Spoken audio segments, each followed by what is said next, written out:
I should have known something was wrong the moment I saw the men in black suits fill the private dining room.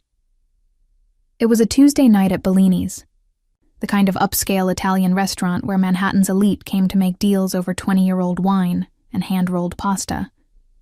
I'd been waitressing there for 8 months, long enough to recognize the difference between Wall Street bankers celebrating a merger and men who carried themselves like they owned more than just stock portfolios. These men were different. They moved with a predator's grace, filling the space with an energy that made my skin prickle. 6 of them had arrived first, spreading throughout the room with military precision, their eyes constantly scanning. Then he walked in, Dante Salvatore. I didn't know his name then, but I felt his presence like a physical force. He was tall, well over 6 feet, with dark hair styled back from a face that could have been carved from Carrara marble. Sharp cheekbones, a jaw that looked like it could cut glass, and eyes so intensely dark they appeared black in the low amber lighting. He wore a charcoal suit that probably cost more than my yearly rent, tailored so perfectly it moved like a second skin. But it was the way everyone else responded to him that truly caught my attention.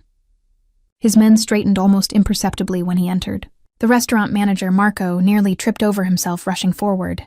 Even the air seemed to shift, growing heavier, charged with an authority that needed no announcement. I'd been assigned to their table by pure chance. Our senior waitress, Angela, had called in sick, and Marco's nervous eyes had landed on me. "Elena," he'd said, gripping my shoulder a bit too tightly. "I need you to handle the Salvatore party. Everything perfect. You understand? Everything." The urgency in his voice should have warned me. Now I stood at the entrance to the private dining room, my order pad trembling slightly in my hands as I watched them settle around the long mahogany table. Dante Salvatore sat at the head, naturally, his fingers steepled in front of him as he listened to an older man with silver hair speak in rapid Italian. I took a breath, smoothed my black uniform dress, and pushed through the door. The conversation stopped instantly. 6 pairs of eyes turned toward me, assessing, cataloging. But it was Dante's gaze that pinned me in place. Those dark eyes traveled from my face down to my sensible work shoes and back up again, a slow perusal that made heat crawl up my neck. "Good evening, gentlemen." My voice came out steadier than I expected. "I'm Elena, and I'll be taking care of you tonight. Can I start you with drinks or appetizers?" "Whiskey," Dante said, his voice deep and smooth as aged bourbon. "Macallan 25, neat. For everyone, not a question. Not a request." I nodded, scribbling quickly, hyper-aware of his eyes still on me. "Of course. I'll bring those right away." As I turned to leave, his voice stopped me. "Elena." My name in his mouth sounded different, foreign and intimate, the Italian lilt making the syllables feel like a caress. I looked back. "Take your time." His lips curved into something that wasn't quite a smile. "We're going to be here a while." The next hour passed in a blur of expensive liquor and hushed conversations. I moved in and out of the room, bringing appetizers of burrata and prosciutto, fresh pasta carbonara, perfectly seared branzino. Each time I entered, the tension seemed to thicken. They were negotiating something. I caught fragments, numbers with so many zeros they made my head spin. Mentions of shipments and territories and Chicago. A younger man with a scar across his cheek kept arguing about timelines, while Dante remained eerily calm, his responses measured and final. But there was a 7th man at the table who didn't quite fit. He sat 3 seats down from Dante on the right side. A man in his 40s with thinning, brown hair and a nervous energy that set him apart from the others' predatory stillness. While everyone else drank the expensive whiskey without hesitation, he barely touched his glass. While they leaned back in their chairs with the confidence of men who owned the world, he sat rigidly, his eyes darting around the room, and he kept touching his tie clip, a small repeated gesture, his thumb rubbing across the silver surface, every few minutes, was refilling water glasses during a particularly heated exchange when I noticed something that made my blood run cold. The man's tie clip wasn't just a tie clip. The angle of the light caught it wrong, or rather, right, revealing a tiny pinhole lens. He was recording them. My hands froze, water splashing slightly over the rim of the glass I'd been filling. The man's eyes snapped to mine, And in that split second, I saw panic flash across his face. He knew that I knew. Time seemed to slow. My nursing school training, the 2 years I'd completed before my father's medical bills forced me to drop out, kicked in.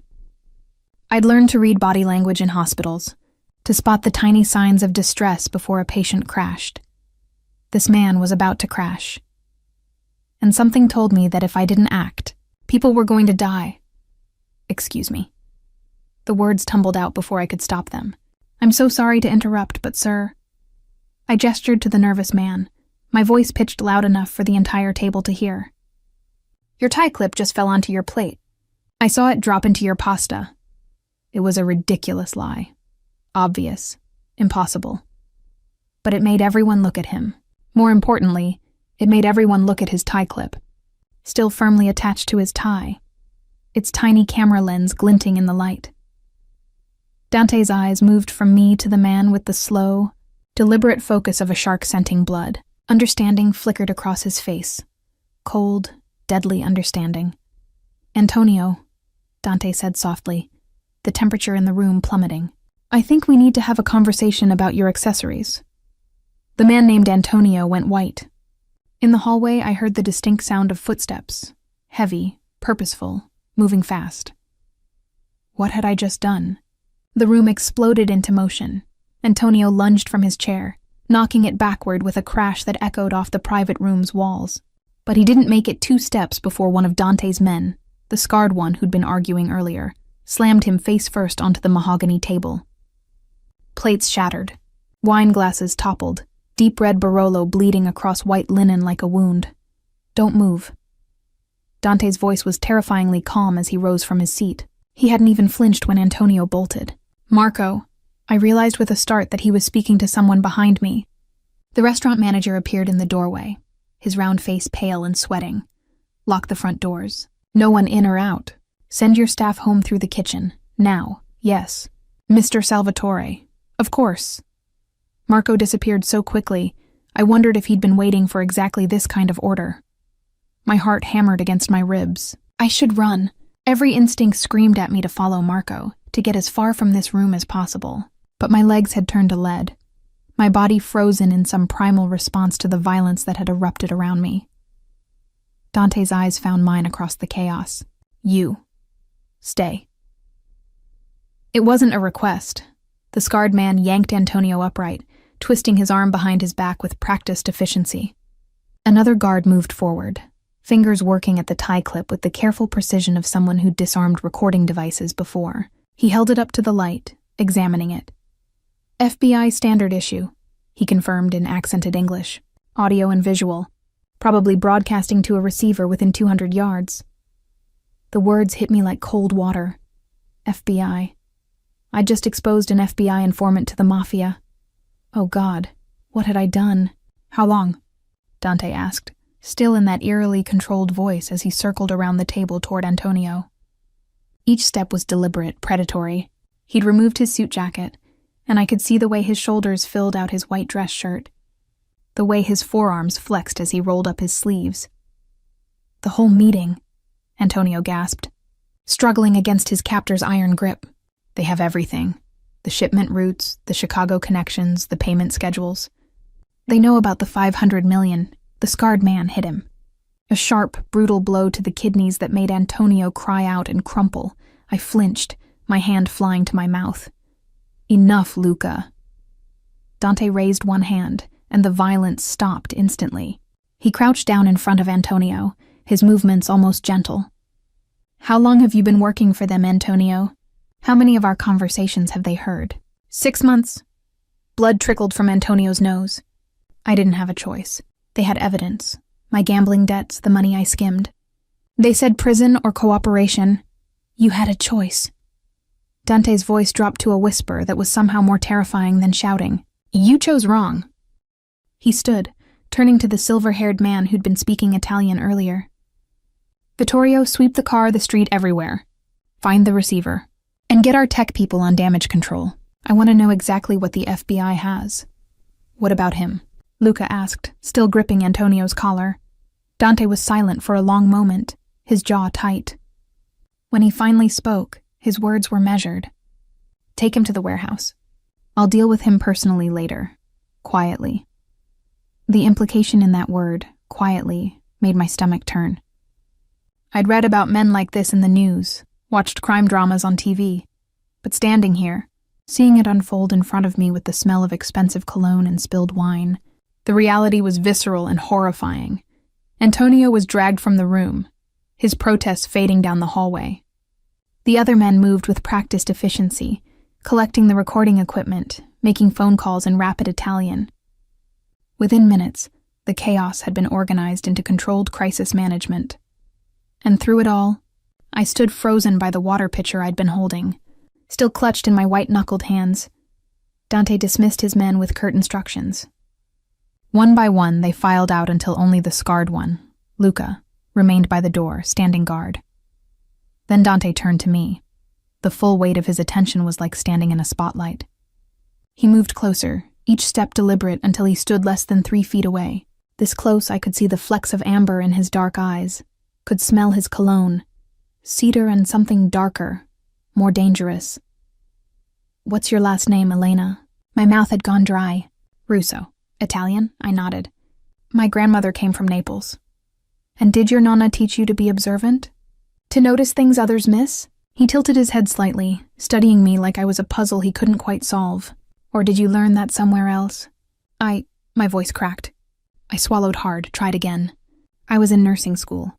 Before I had to drop out. They teach you to watch for signs, small details that might indicate a problem."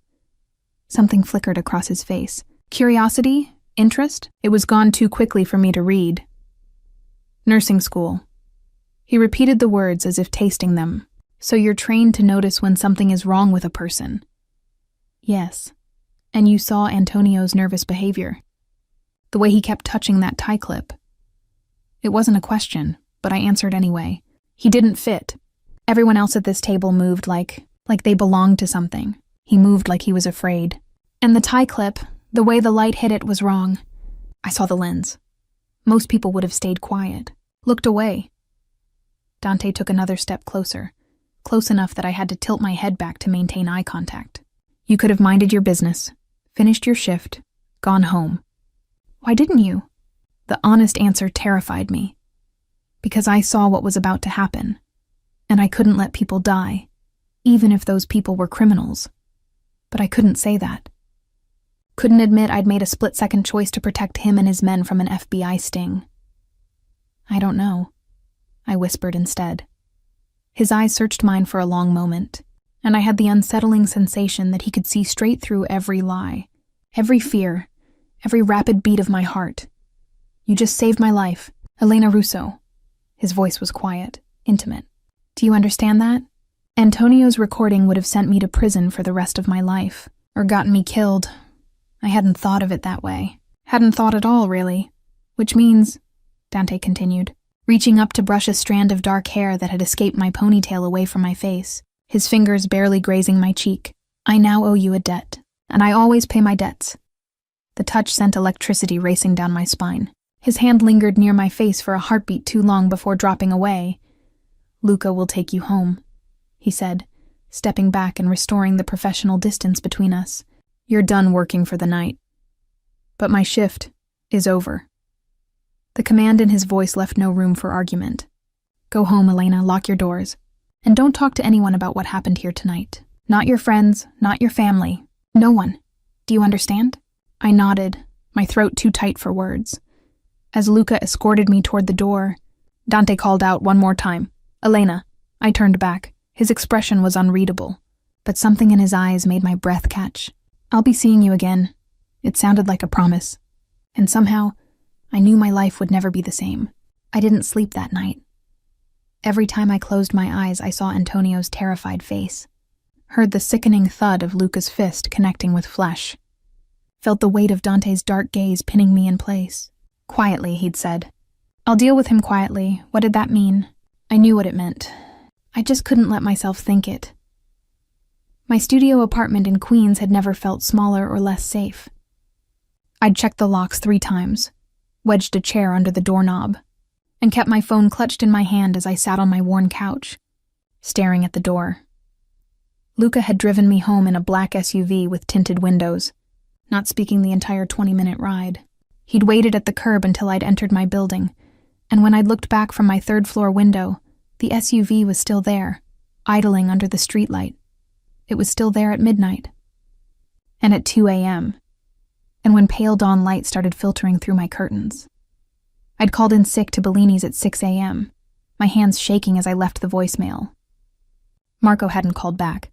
Part of me wondered if there would even be a job to return to, or if the restaurant would mysteriously close for renovations, while everyone pretended last night had never happened. By 9 a.m., I'd drunk 4 cups of coffee and paced my apartment so many times I'd probably worn a path in the cheap carpet. I needed to think, to process, to figure out what to do. I should go to the police. That was the right thing, wasn't it? Tell them about Antonio, about the FBI recording device, about whatever was going to happen to him in that warehouse. But the thought made my stomach clench with fear. Dante Salvatore wasn't just some small-time criminal. The way his men moved, the way Marco had scrambled to obey, the $500 million deals being discussed over pasta. This was organized crime at its highest level. These were people who made witnesses disappear, and I'd helped them. God, I'd helped them. Exposed a federal informant, I could go to prison. Or worse. The knock on my door made me jump so violently I spilled coffee down my shirt. 3 sharp raps, authoritative and measured, my heart lodged in my throat. Through the peephole, I saw Luca standing in my narrow hallway, looking impossibly large and out of place among the scuffed walls and flickering fluorescent lights. He wasn't alone. 2 other men in dark suits flanked him. Miss Russo.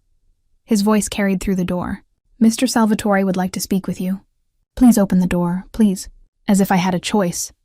My hands trembled as I removed the chair and unlocked the deadbolt. The door swung open, and Luca's scarred face was impassive as he looked me over. Coffee-stained sleep shirt, bare feet, hair in a messy knot on top of my head. You need to come with us. Am I in trouble? The question came out smaller than I intended. Something that might have been sympathy flickered across his harsh features.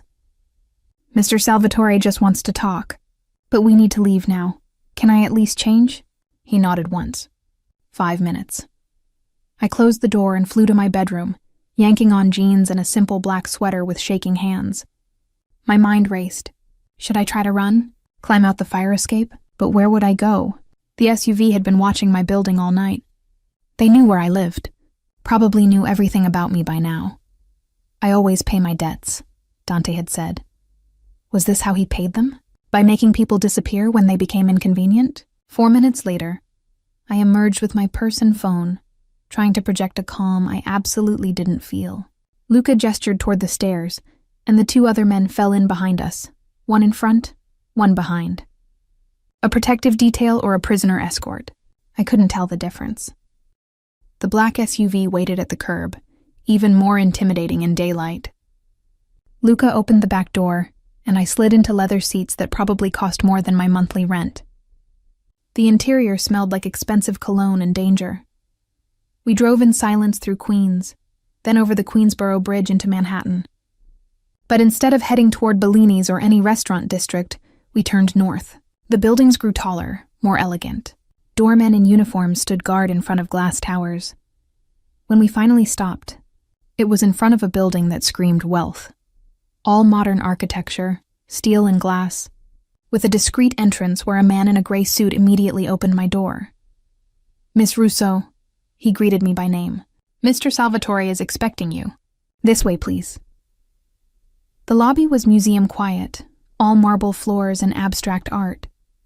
We bypassed the regular elevators and went to a private one at the back, where the attendant needed a key card to even call it. The doors opened directly into a penthouse that took up the entire top floor. Floor-to-ceiling windows overlooked Central Park, the morning sun making the autumn leaves glow gold and crimson. The space was decorated in dark woods and rich fabrics, masculine and expensive, with an edge of danger in the knife-sharp modern art on the walls. And there, standing by those massive windows with his back to me, phone pressed to his ear, was Dante Salvatore.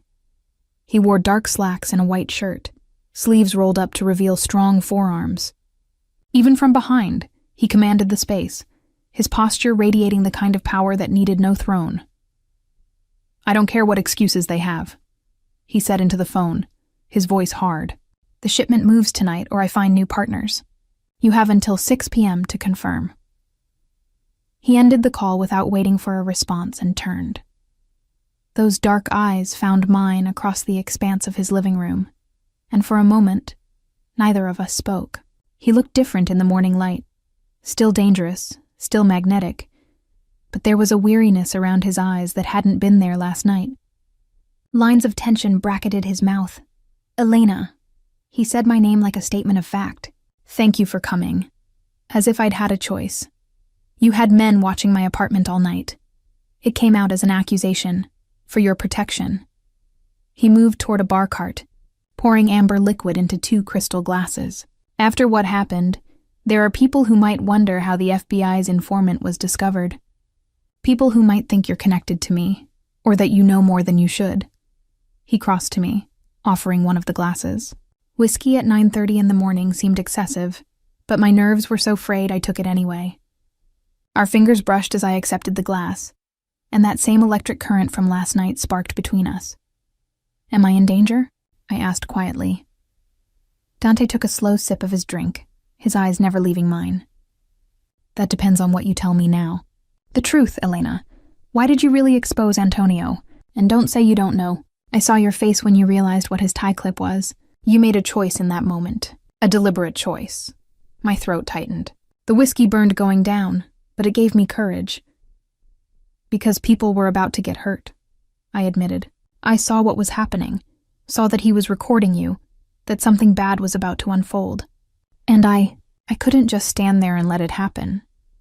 Even though you knew what we were," his voice dropped lower, intimate and dangerous. "Even though you understood exactly what kind of men sat at that table." I met his gaze, refusing to look away even though every instinct told me to. "Yes, why?" The question hung between us, loaded with implications I didn't fully understand. Why had I protected criminals? Why had I risked myself? Why did this man's dark eyes make my pulse race with something that definitely wasn't just fear? Because in that moment, I whispered, I saw human beings about to be betrayed. And I couldn't. I just couldn't. Dante studied me for a long moment, and I had the distinct impression I was being evaluated, my worth measured on some scale I couldn't see. Then his lips curved into something that wasn't quite a smile, something darker, more possessive, compassionate and observant. "Brave and foolish." He set his glass down on a nearby table and took a step closer, closing the distance between us. "Do you have any idea how rare that combination is, Elena Russo? How valuable?"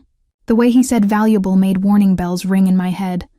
"What do you want from me?" His hand came up, and I froze as his fingers traced along my jaw with feather-light pressure, tilting my face up toward his. This close, I could see the darker ring around his irises, could feel the heat radiating from his body. "Everything," he murmured, his thumb brushing across my lower lip. "But for now, I want you to work for me." My breath caught. "What? You have skills I need.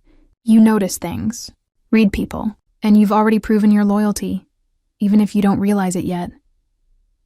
His hand dropped away, leaving my skin tingling where he'd touched.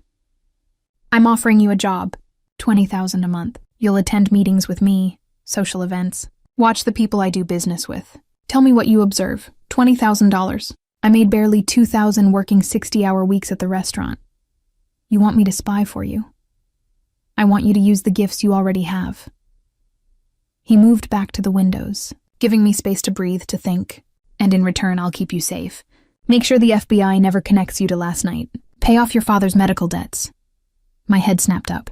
"How do you know about—" "I know everything about you, Elena." He glanced back over his shoulder, and there was something almost apologetic in his expression. "By 6 this morning, I had a complete dossier.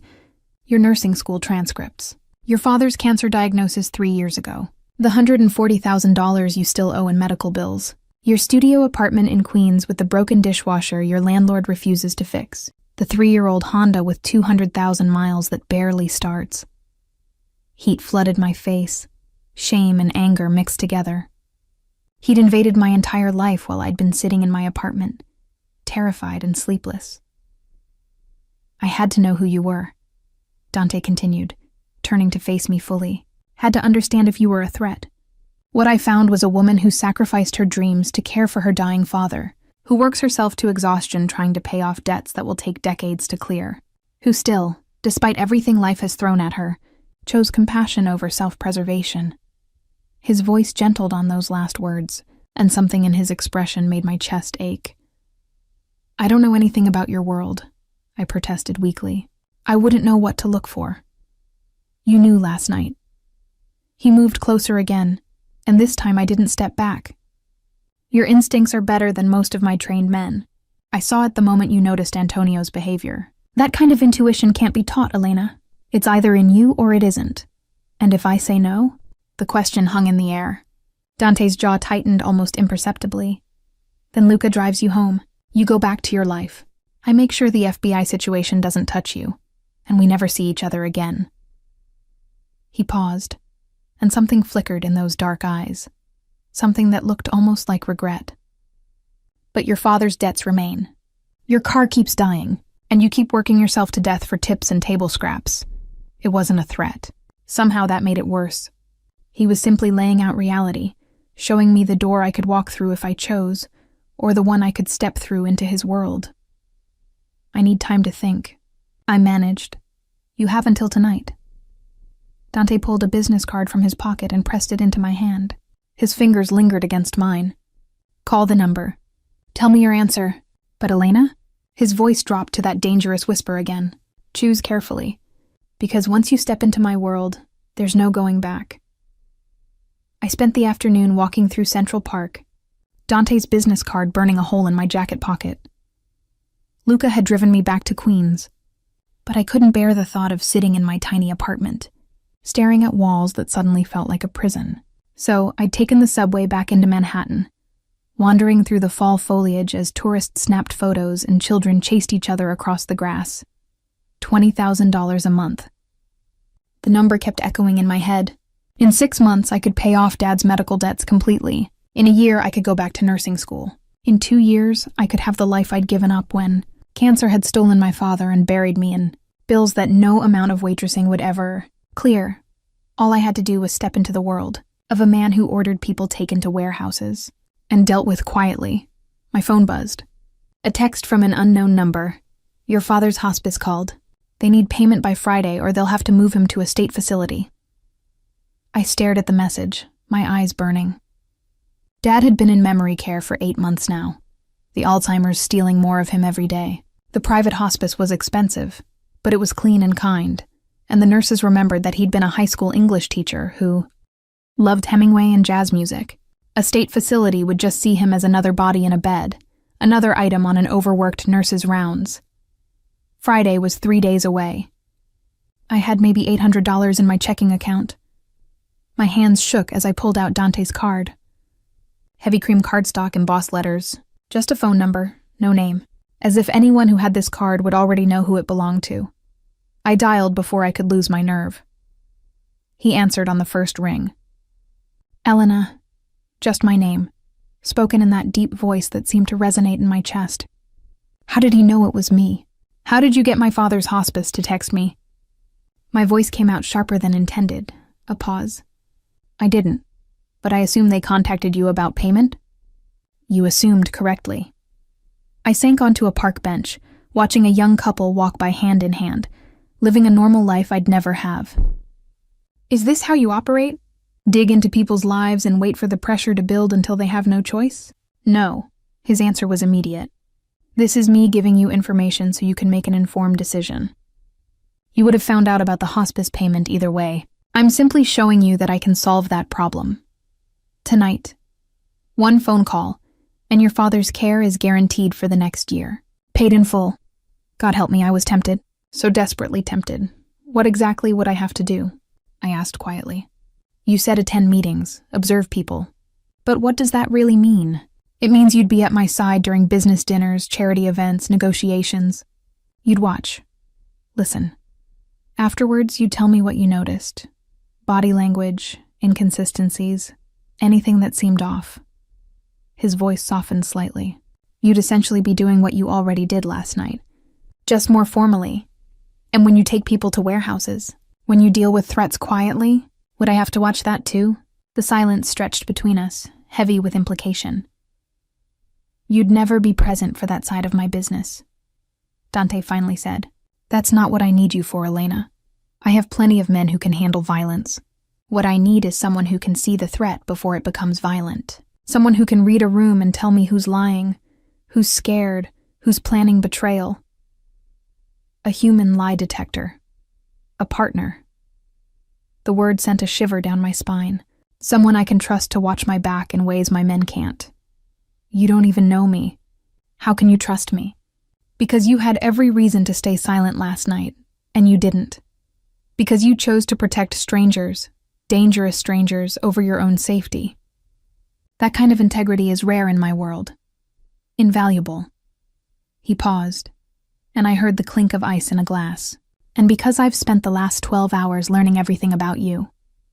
Your nursing school professors said you had the best diagnostic instincts they'd ever seen. Your father's hospice nurses say you visit 3 times a week even though you work 60-hour weeks. You've never missed a rent payment, never bounced a check, never taken the easy way out even when life gave you every excuse to. Heat crept up my neck. Having my entire life laid bare like this felt invasive and oddly intimate all at once. I could still go to the police, I said, testing him. Tell them everything about last night. You could. No threat in his voice, just acknowledgement. But you won't. Because you're smart enough to know that would put you in more danger than staying silent. And because despite what you think of me, of what I do, some part of you understands why I need people like you around. Why? I whispered. Because men like Antonio exist in my world. Betrayers, liars, FBI informants, and I need to know who they are before they destroy everything I've built, before they get people killed. His voice dropped lower, more intimate. I'm not asking you to become a criminal, Elena. I'm asking you to help me survive in a world where everyone smiles while sharpening knives behind their backs. I closed my eyes, feeling the autumn sun on my face, hearing children's laughter in the distance. This was the moment. The choice that would define everything that came after. If I do this, I said slowly, I want it in writing. A contract. My father's medical care paid for completely, not just 1 year. And I want to be clear. I watch and observe. Nothing illegal. I don't carry weapons. I don't participate in violence. I don't help you hurt people. Agreed. The answer came so quickly it startled me. I'll have my lawyer draw up papers tonight. You'll review them with your own attorney if you want. Everything legal, everything documented. You'll be employed as a consultant, which is true in its way. I could hear the slight smile in his voice. Can you be at my building at 8 tonight? My heart hammered. Yes. Good. A pause, then softer. Elena, you're making the right choice. I know it doesn't feel like it now, but I promise you, I'll keep you safe. That's not just a business arrangement. That's my word. The way he said it, with such absolute certainty, made something flutter in my chest that had nothing to do with fear. 8 o'clock, I confirmed, and ended the call before I could change my mind. I sat on that bench for another hour, watching the sun sink lower, painting the park in shades of amber and gold. Somewhere in the city, Dante Salvatore was having contracts drawn up. Somewhere else, Antonio was probably... I couldn't think about Antonio. Instead, I thought about my father, who wouldn't remember my visit tomorrow, but who deserved dignity in his final months. I thought about the nursing degree I'd abandoned, the life I'd put on hold. I thought about the strange pull I'd felt when Dante's fingers had traced my jaw, the way his eyes seemed to see straight through every defense I'd built. One decision, one phone call, and my entire world had shifted on its axis. At 7:30, I stood outside Dante's building again, dressed in the only nice outfit I owned, a navy dress I'd bought for Dad's retirement dinner 3 years ago. My hands were steady as I announced myself to the doorman. My breathing was calm as I rode the private elevator up. But when those doors opened directly into his penthouse, and I saw Dante standing there in a black suit that fit him like sin, his dark eyes tracking my every movement with an intensity that made my skin flush, that's when my composure cracked. Elena. He moved toward me, all predatory grace. You came, I said I would. People say a lot of things. He stopped in front of me, close enough that I had to tilt my head back to maintain eye contact. Fewer actually follow through when it matters. A man in an expensive suit stood by the windows, briefcase in hand. The lawyer, presumably. But Dante didn't look at him. Didn't look at anything but me. The contracts are ready, Dante said quietly. But before you sign, before you commit to this, I need you to understand something. His hand came up, fingers brushing my cheek in that same feather-light touch from this morning. Once you're mine, and make no mistake, that's what this is. I protect what's mine, fiercely, completely. No one will touch you. No one will threaten you, but it also means you're in my world now. Are you ready for that? Mine. The word sent heat spiraling through me, dangerous and thrilling. I thought of Dad, of the debts crushing me, of the life I'd been trudging through, exhausted and hopeless. And I thought of the man standing before me, dark and dangerous and magnetic, offering me a way out that terrified and tempted me in equal measure. I'm ready, I whispered. Something blazed in Dante's eyes. Triumph and possession and something deeper I couldn't name. His thumb traced my lower lip, and my breath caught. Then, welcome to my world, Elena Russo. He stepped back, his hand dropping away, leaving me cold without his touch. Let's make it official.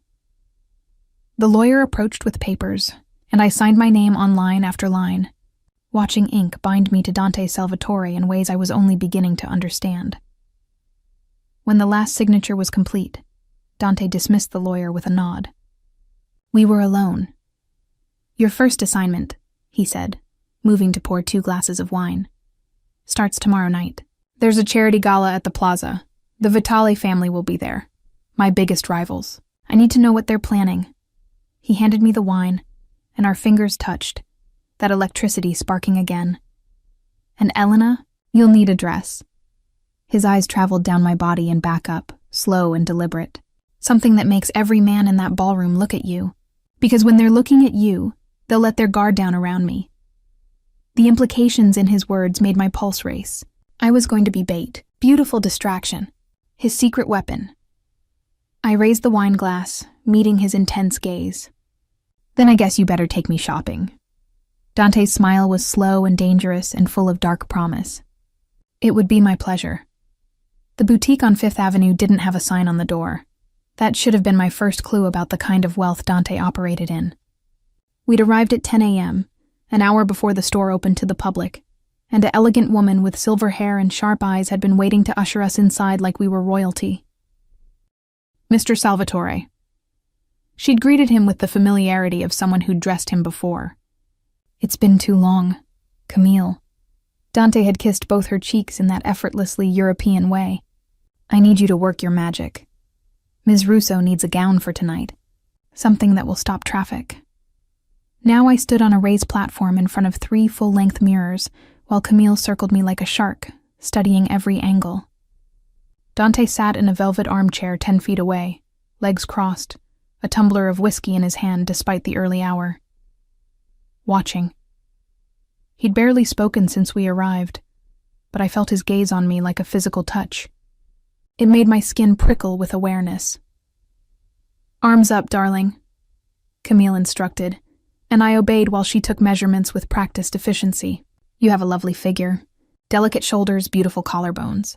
We'll showcase those. She disappeared into the back room, leaving me alone with Dante and the weight of his attention. Nervous, his voice cut through the silence. Terrified, I admitted, turning to face him. I've never been to a charity gala.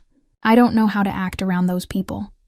Those people are the same as any others. They simply have more money and bigger secrets. He took a slow sip of his whiskey. You'll be fine, Elena. Just do what you did at the restaurant. Watch, listen, notice the details everyone else misses. And if I mess up, if someone realizes I don't belong, something flickered across his face. He set down his glass and rose from the chair, moving toward me with that predatory grace. When he reached the platform, he was close enough that I could smell his cologne. Cedar and smoke and something darker. You belong because I say you belong. His hand came up to cup my jaw, tilting my face toward his. In my world, Elena, my word is law. When you walk into that ballroom on my arm tonight, you'll be untouchable. Do you understand? I nodded, unable to find words. This close, I could see the fine lines around his eyes, the shadow of stubble along his jaw. He was beautiful in a harsh, dangerous way that made my heart race. Good. His thumb brushed across my cheekbone. Now breathe. This is supposed to be enjoyable. Before I could respond, Camille returned with an armful of gowns in rich jewel tones. She hung them on a nearby rack, and even I could tell they cost more than I made in a year. Let's start with this. She pulled out a deep emerald dress with a plunging neckline. 20 minutes later, I stared at myself in the mirror and barely recognized the woman looking back. The emerald silk clung to every curve, the neckline dipping low enough to make me nervous, the slit up one thigh revealing entirely too much leg. No.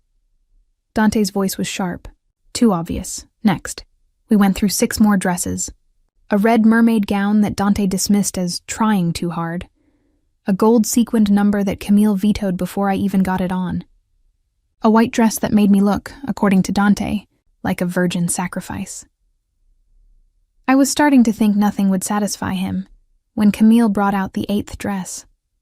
It was midnight blue, almost black in certain lights, with a fitted bodice and flowing skirt. The neckline was elegant rather than revealing, showcasing my collarbones like Camille had promised. The back was the real showstopper, completely open, the fabric draping low enough to make me gasp. This one, Camille said with quiet confidence. Trust me. I slipped it on in the changing room, and when I emerged, the air in the boutique seemed to shift. Dante had been checking his phone, but his head snapped up when I stepped onto the platform. His dark eyes traveled slowly from my face down the length of the gown and back up again. When his gaze met mine, the intensity there made my breath catch. Turn around, he commanded softly. I turned, hyper-aware of the exposed skin of my back, the way the dress seemed to pour down my body like water. In the mirror, I watched Dante rise from his chair and approach. He stopped just behind me, close enough that I could feel the heat of him. Perfect, he murmured, his voice rough. His fingers traced the edge of the dress where it dipped at the small of my back, leaving a trail of fire. Every man in that ballroom will want you. Every woman will wonder who you are, and the Vitali family will underestimate you completely. Is that the goal? My voice came out breathier than intended. To be underestimated? The goal, Dante said, his hand settling possessively at my waist, is for them to be so distracted by you that they forget to guard their words around me. Beauty is a weapon, Elena. Tonight, you'll learn to wield it. His reflection met mine in the mirror. This dangerous man in his perfectly tailored suit, his hand on my waist, his eyes dark with something that looked like hunger, and me, transformed into someone I didn't recognize, wrapped in midnight silk and standing on the edge of a world I'd never imagined entering. We'll take it, Dante told Camille without looking away from me. And shoes, jewelry, whatever else she needs. The next hour passed in a blur of accessories. Heels that made my legs look impossibly long, diamond earrings that Camille insisted were on loan, but I suspected were being purchased. A clutch that probably cost more than my monthly rent. When we finally left the boutique, garment bags and boxes being loaded into Dante's car by Luca, I felt overwhelmed and electrified in equal measure. Thank you, I said as Dante opened the car door for me. For all of this. It's too much, but thank you. He studied me for a moment, his expression unreadable. Elena, this is nothing. By the time I'm done with you, you'll have an entire wardrobe, a new apartment if you want one, everything you need to move in my world. I don't want your charity. It's not charity. He leaned closer, his voice dropping to that intimate whisper. It's investment. You're mine now, remember? And I take care of what's mine. Always. There was that word again. Mine. It should have felt possessive, suffocating. Instead, it sent a thrill through me that I didn't want to examine too closely. As we drove through Manhattan, Dante made phone calls in rapid Italian while I stared out the window, trying to process the last 24 hours. Yesterday I'd been a struggling waitress. Today I was sitting in a luxury car, wearing clothes that cost more than I made in months, preparing to attend a high society gala on the arm of a Mafia boss. My phone buzzed. A text from the hospice. Payment received in full for next 12 months. Your father's care is secure. My eyes burned. I glanced at Dante, who was still on his call, but he caught my look and gave me a small nod.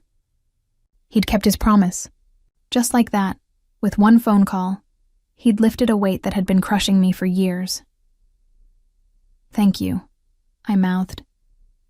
His eyes held mine for a long moment before he returned to his conversation, but something in his expression softened. When we arrived back at his building, Dante walked me to the elevator. Luca will pick you up at 7.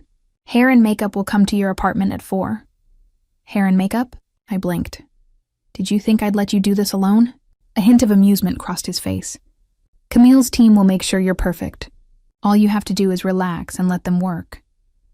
The elevator doors opened, but before I could step inside, Dante caught my wrist. His touch was gentle but firm, pulling me back toward him.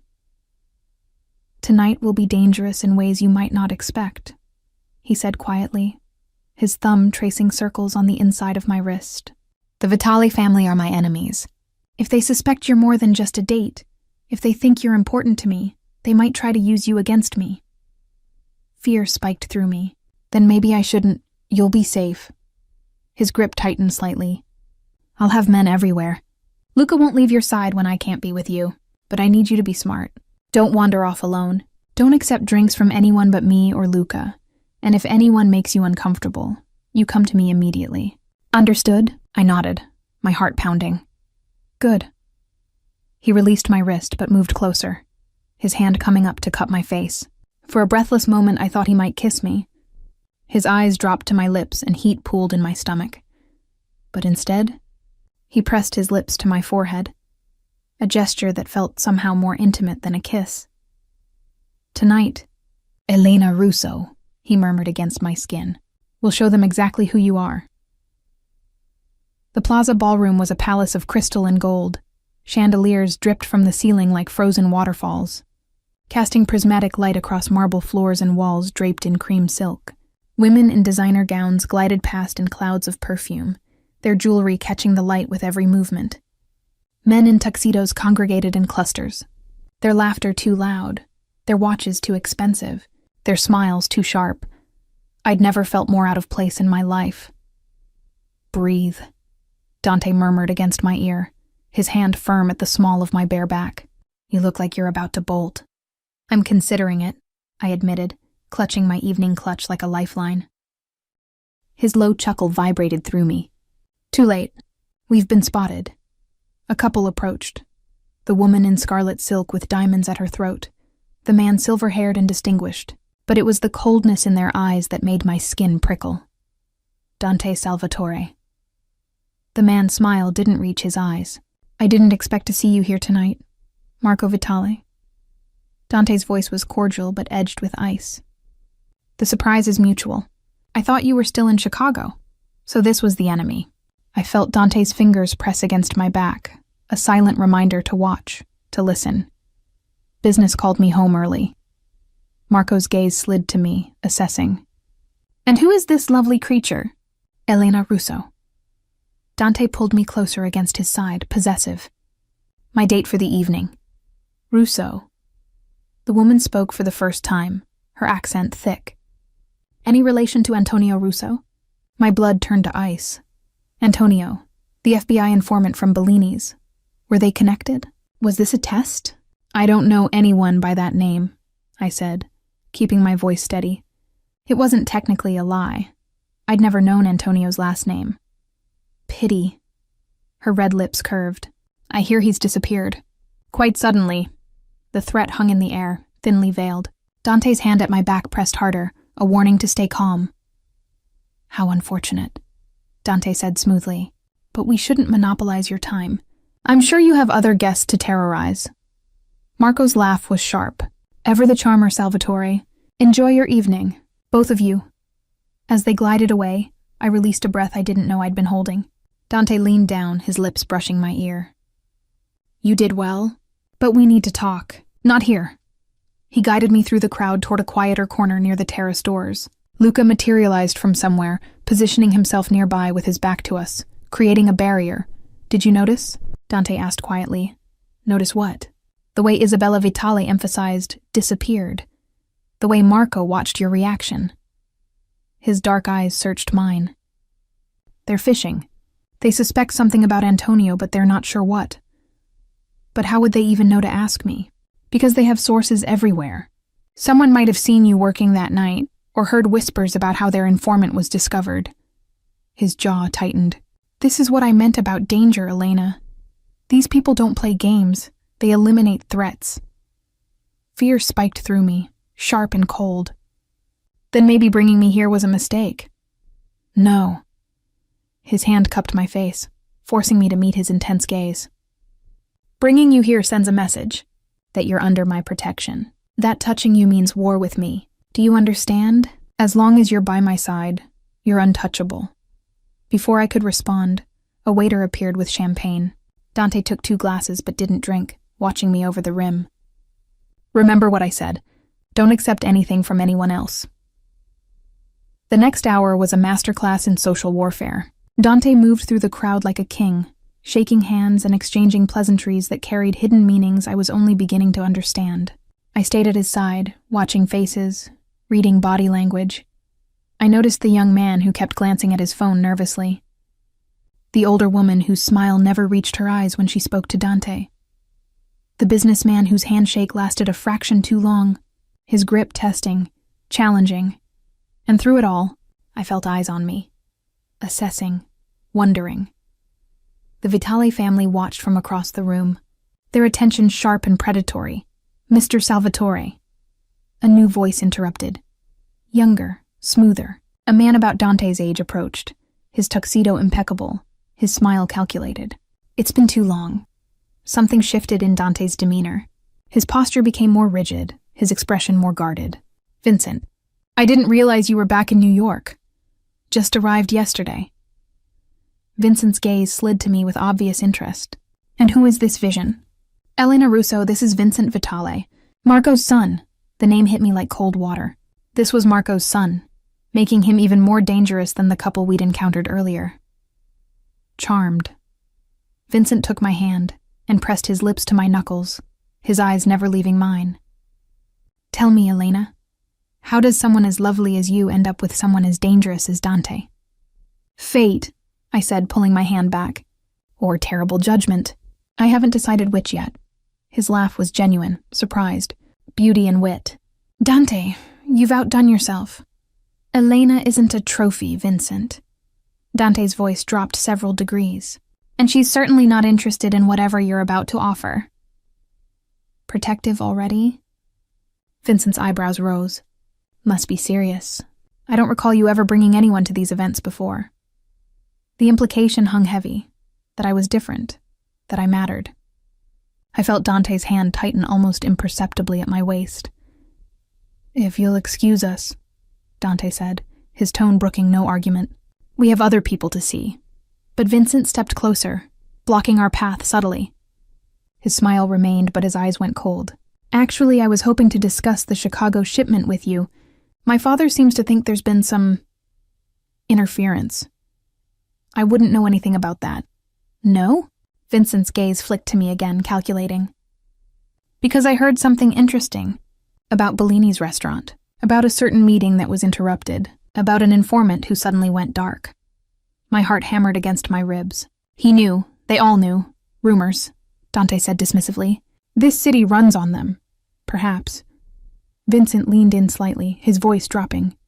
But here's what isn't a rumor. That shipment represents $500 million. Money that's now in jeopardy because someone talked. Someone exposed our mutual business to the FBI.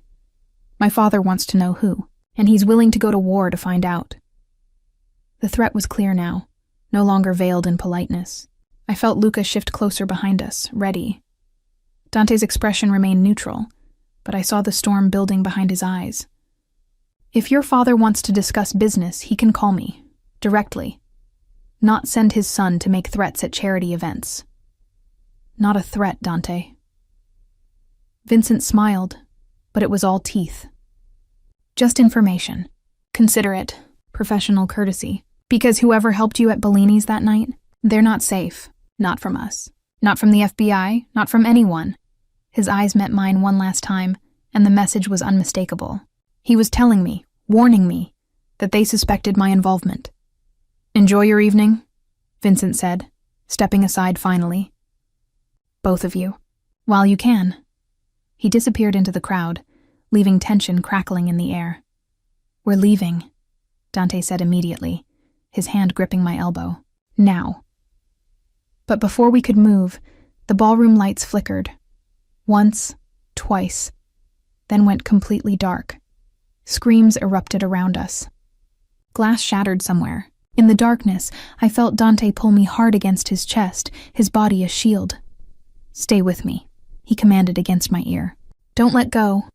Then I heard it, the distinctive sound of a safety clicking off. Someone had a gun. And in that pitch-black ballroom full of New York's elite and most dangerous criminals, I realized Vincent's warning had been more than just words. The war had already begun. The darkness pressed against me like a living thing. Dante's arm locked around my waist, crushing me against his chest as chaos erupted around us. People screamed. Furniture crashed. Glass shattered against marble in explosive bursts that made my ears ring. "Luca!" Dante's voice cut through the pandemonium. "Here, boss." Luca's response came from somewhere to our right, calm despite the mayhem. "Get her out. Back exit, now." "No." The word left my mouth before I could stop it. My fingers clutched Dante's jacket. "I'm not leaving you." Another gunshot cracked through the air, closer this time. Someone shrieked, the acrid smell of gunpowder mixed with expensive perfume and fear. "This isn't a discussion." Dante's hand found my face in the darkness, his thumb pressing against my lips. "Luca, take her." Strong hands gripped my shoulders, pulling me away from Dante's warmth. I fought instinctively, panic flooding my system. "Elena, stop." Luca's voice was urgent in my ear. "If you want him to survive this, you need to let me get you to safety. He can't focus if he's worried about protecting you." The logic cut through my fear. Dante couldn't fight if he was trying to shield me. I was making him vulnerable. "Okay," I breathed. "Okay." Luca's arm came around me, guiding me through the darkness with surprising sureness. We moved along the wall, his body angled to block mine. Behind us, I heard Dante's voice giving rapid commands in Italian. Cold and controlled even as violence exploded around him. We'd made it maybe 20 feet when the emergency lights flickered on. Dim red illumination that turned the ballroom into something from a nightmare. What I saw made my blood freeze, bodies on the floor. Some moving, crawling toward exits, others terrifyingly still. A woman in a gold dress lay near an overturned table, blood blooming across the silk like a dark flower. Men in tuxedos crouched behind columns, some with guns drawn, and in the center of the ballroom, Dante stood facing 3 armed men in black tactical gear. "Not partygoers, professionals. Move," Luca urged, pulling harder. But I couldn't look away. One of the men raised his weapon, aiming directly at Dante's chest. Time seemed to slow. I saw Dante's hand move to the small of his back, emerging with a gun I hadn't known he was carrying. Saw him drop and roll as the attacker fired, the bullet striking where he'd been standing a heartbeat before. Saw him come up firing, his shot precise and deadly. The attacker went down. "Elena, now." Luca's voice snapped me back to reality. We reached the terrace doors. Luca kicked them open, and cool night air rushed over my overheated skin. The sounds of the city, traffic, sirens, normal life, felt obscene against the violence we'd just escaped. A black SUV screeched to a halt at the bottom of the terrace steps. The door flew open, and another of Dante's men gestured frantically. "Get in! Cops are 2 minutes out!" Luca hustled me down the steps, practically throwing me into the vehicle. But as he moved to follow, I grabbed his arm. "You have to go back for him, please." Something flickered across Luca's scarred face. Might have been respect. "He can handle himself, Miss Russo. My job is keeping you safe." "Then do your job by making sure he survives." My voice came out sharper than intended, edged with desperation I couldn't hide. Luca studied me for a long moment. Then he nodded to the driver. "Take her to the safe house. Angelo, Marco, you're with her. Don't let her out of your sight." He slammed the door before I could protest, already sprinting back toward the chaos. The SUV peeled away from the curb, tires squealing. I twisted in my seat, watching through the rear window as police cars converged on the plaza, their lights painting the building in alternating blue and red. Somewhere in that mess, Dante was still fighting, still in danger. Is he going to be okay? I asked the driver, my voice small. Angelo, a compact man with gray at his temples, met my eyes in the rearview mirror. Boss has survived worse than this. He'll be fine. But his hands were white-knuckled on the steering wheel. We drove in tense silence through Manhattan, taking turns so fast I had to brace myself against the door. The other guard, Marco, younger with nervous energy, kept watching out the back window, his hand inside his jacket where I assumed a gun rested. "Anyone following?" Angelo asked. "Not yet. But they'll be looking." "Who?" I demanded. "Who attacked the gala? Was it the Vitale family?" The men exchanged glances but didn't answer. 20 minutes later, we pulled into an underground garage beneath a nondescript building in Tribeca. Angelo helped me out while Marco secured the area, his gun now visible in his hand. They led me to an elevator that required a keycard and a fingerprint scan.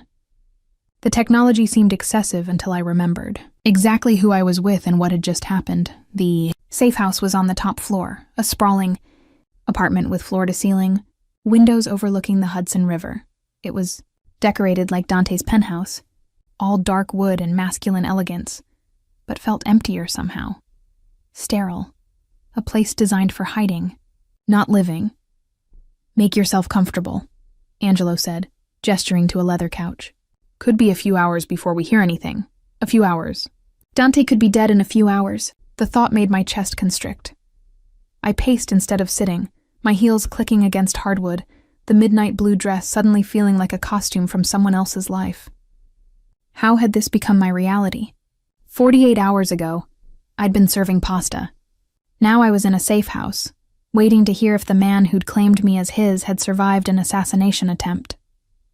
"Mine," he'd said. "You're mine now, and God help me." I was starting to feel like his, starting to care whether he lived or died beyond simple self-preservation. My phone buzzed. Unknown number.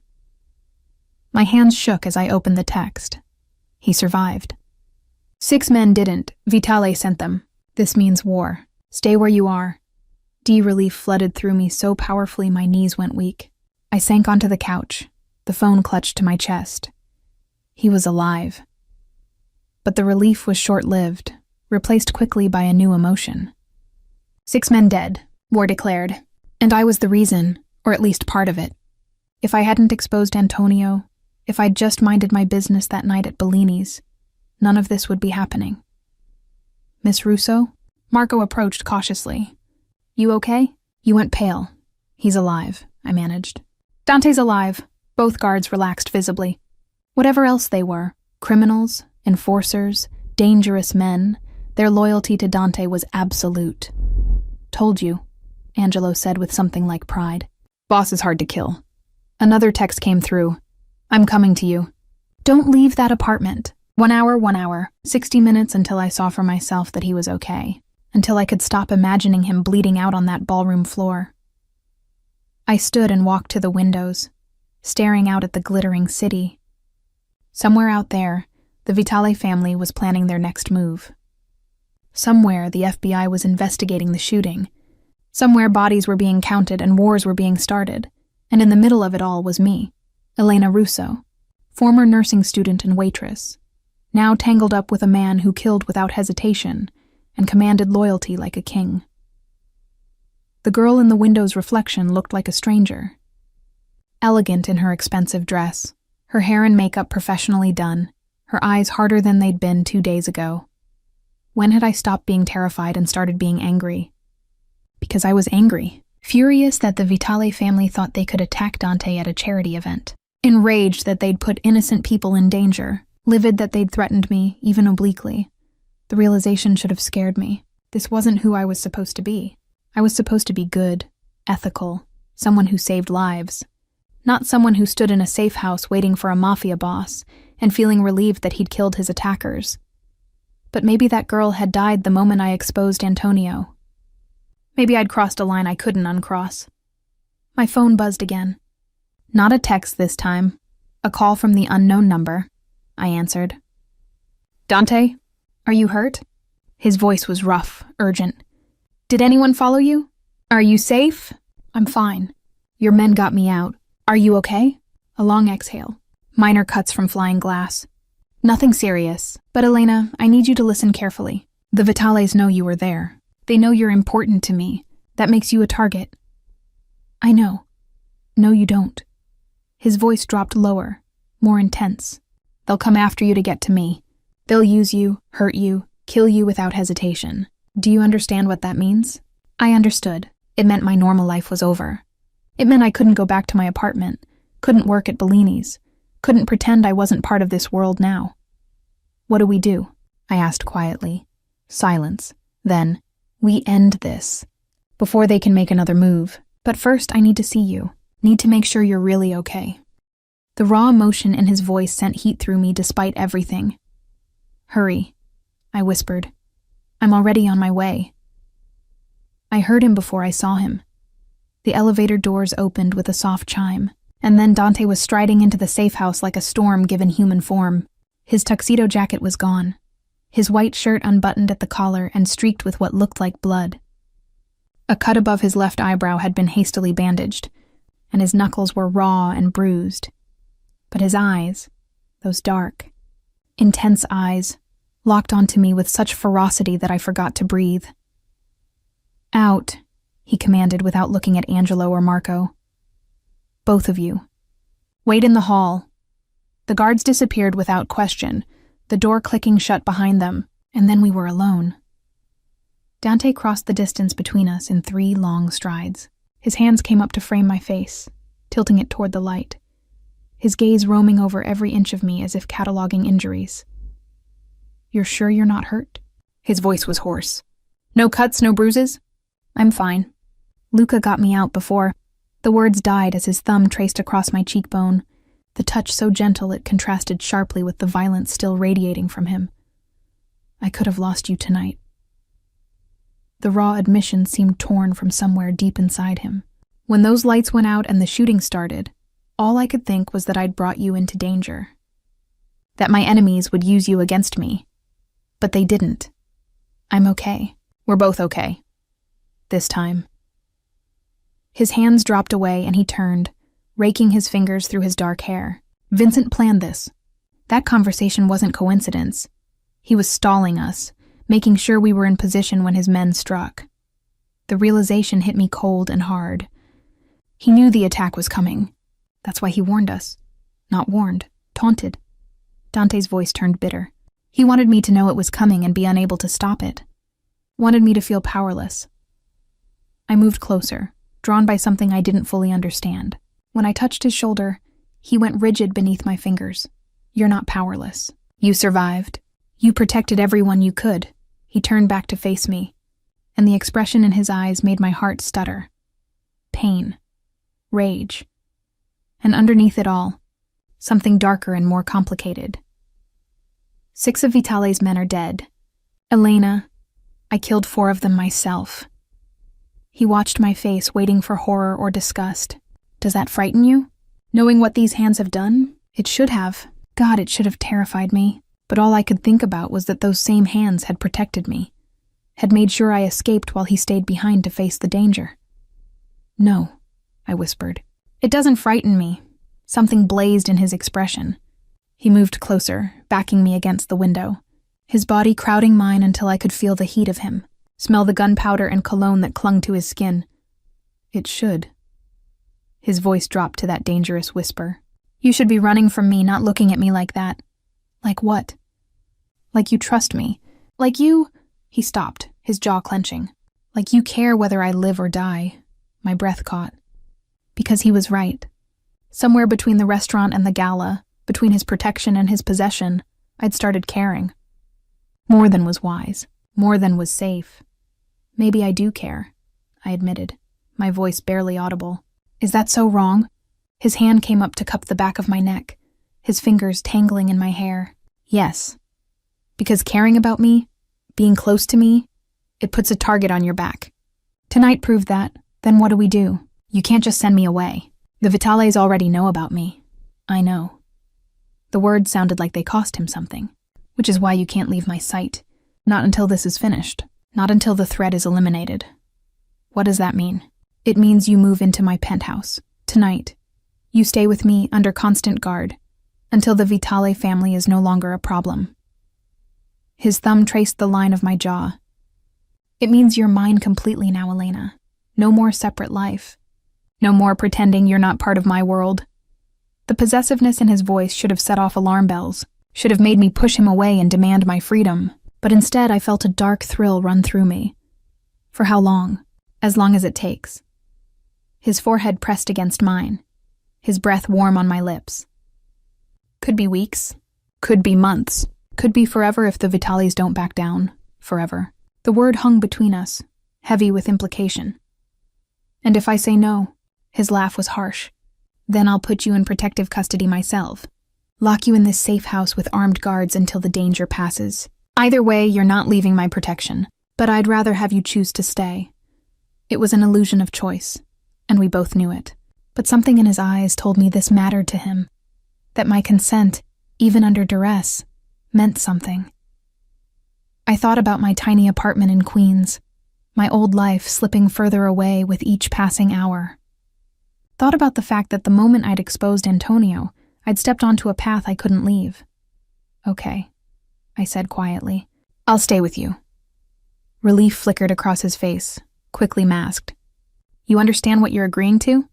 You'll be in my home, in my bed. He paused, his dark eyes searching mine. Under my protection and my rules. I can't have you safe if you're fighting me at every turn. Your bed? My pulse quickened. Did you think I'd put you in a guest room? His voice turned rough. That I'd let you sleep somewhere I couldn't reach you in seconds if danger came? No, Elena, you'll sleep where I sleep, where I can keep you safe.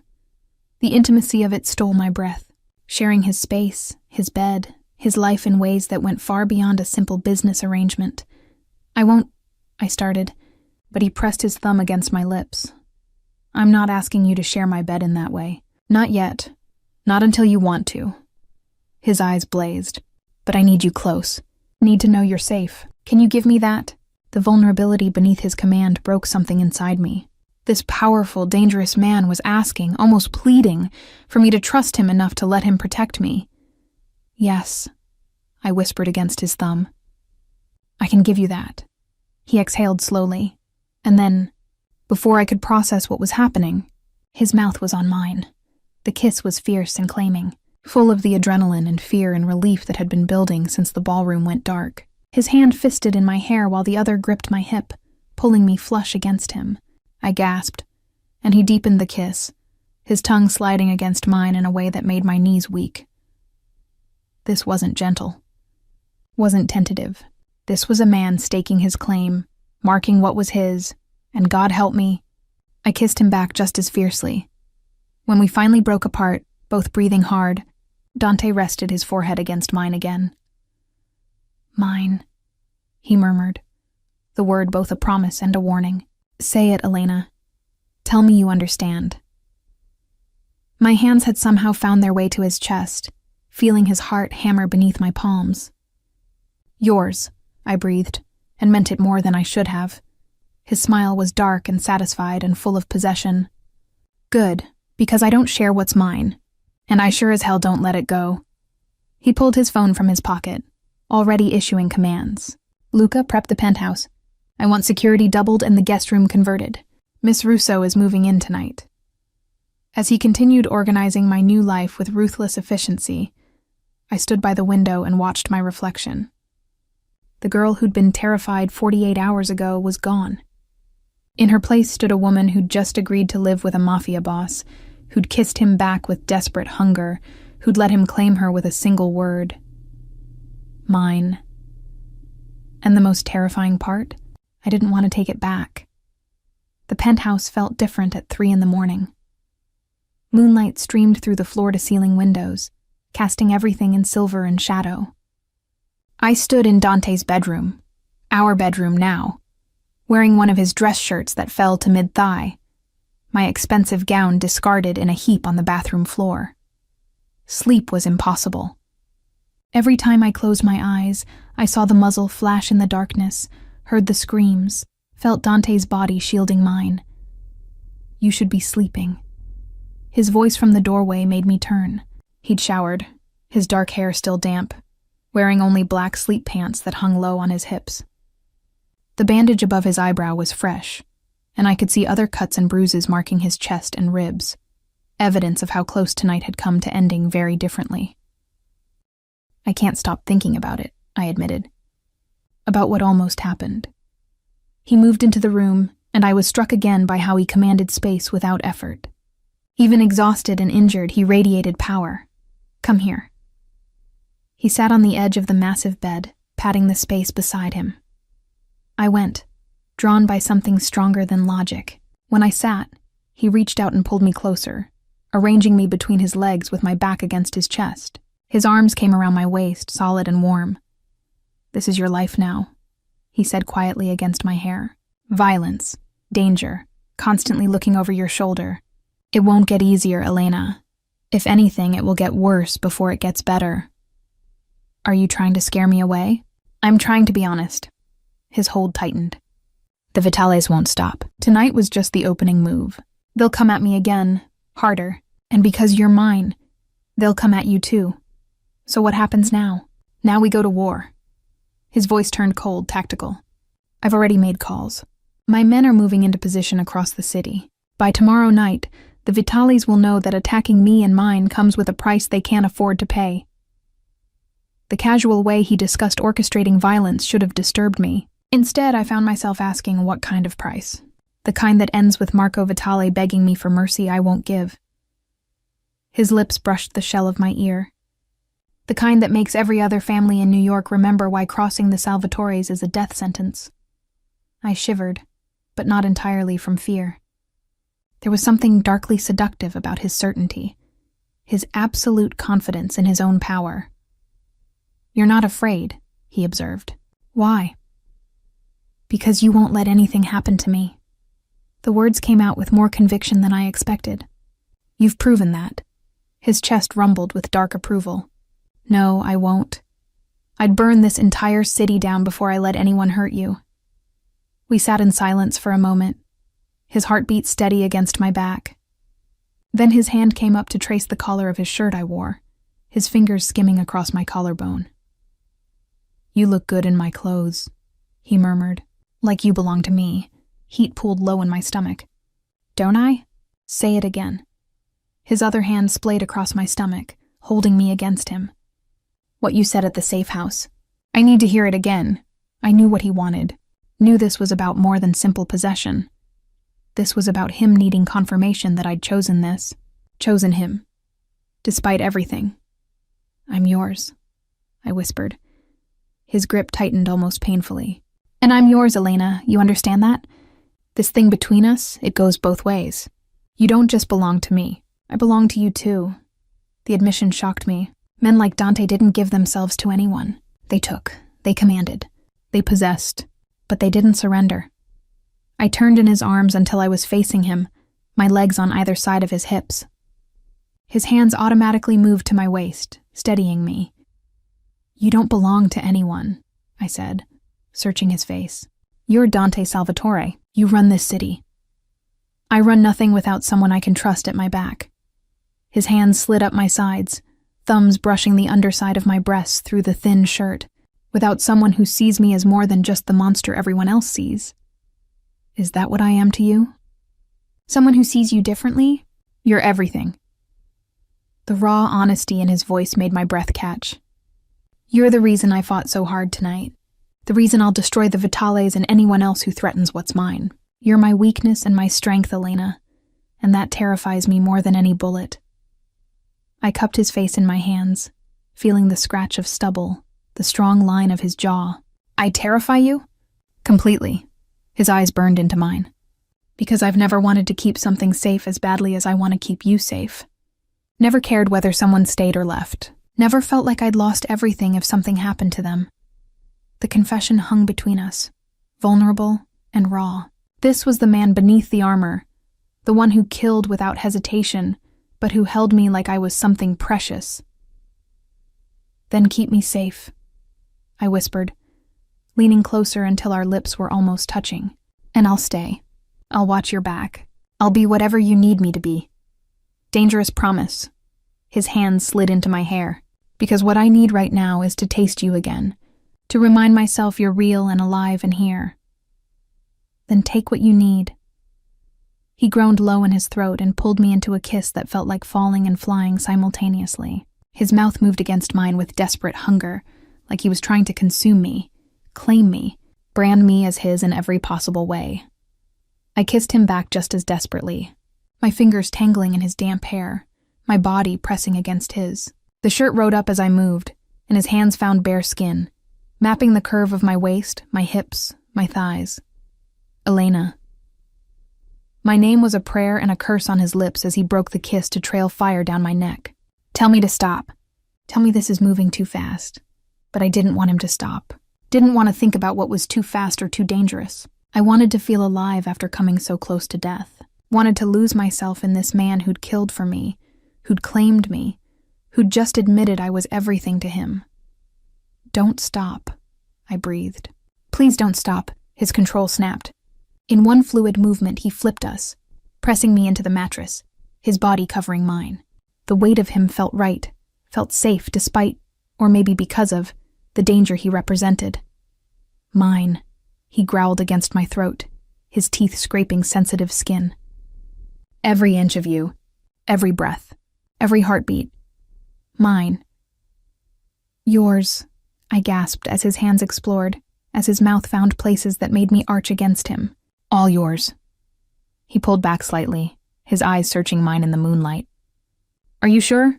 Once I have you like this, once we cross this line, there's no going back. You understand that? I understood. This wasn't just physical. This was surrendering to him completely, to his protection, his possession, his world. This was choosing darkness over light, danger over safety, him over everything else.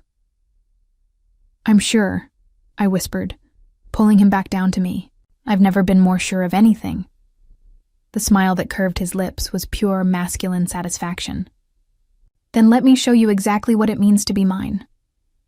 And as his mouth claimed mine again, as his hands learned every curve and hollow of my body, as I gave myself over to the dangerous, beautiful man who'd changed my entire world in 3 days, I realized something profound. I'd spent years trying to save my father, trying to be good and selfless and responsible. But Dante Salvatore had saved me, not from debt or struggle, but from a life half-lived, from always playing it safe, from never knowing what it felt like to be completely, utterly, desperately wanted. Outside, New York glittered in the darkness, full of threats and enemies and wars yet to be fought.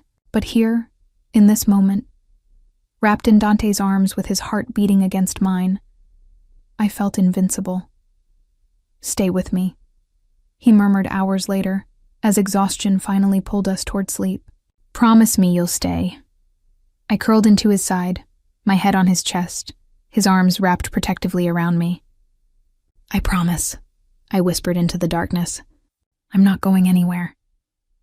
His hold tightened, and I felt him press a kiss to the top of my head. Good, because I'm never letting you go.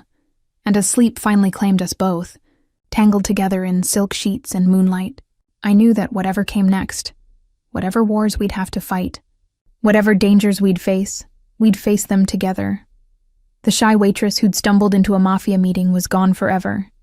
In her place was a woman who'd chosen love over fear, danger over safety, and a ruthless Mafia boss over everything else. Elena Russo, the woman who belonged to Dante Salvatore. And I'd never felt more free.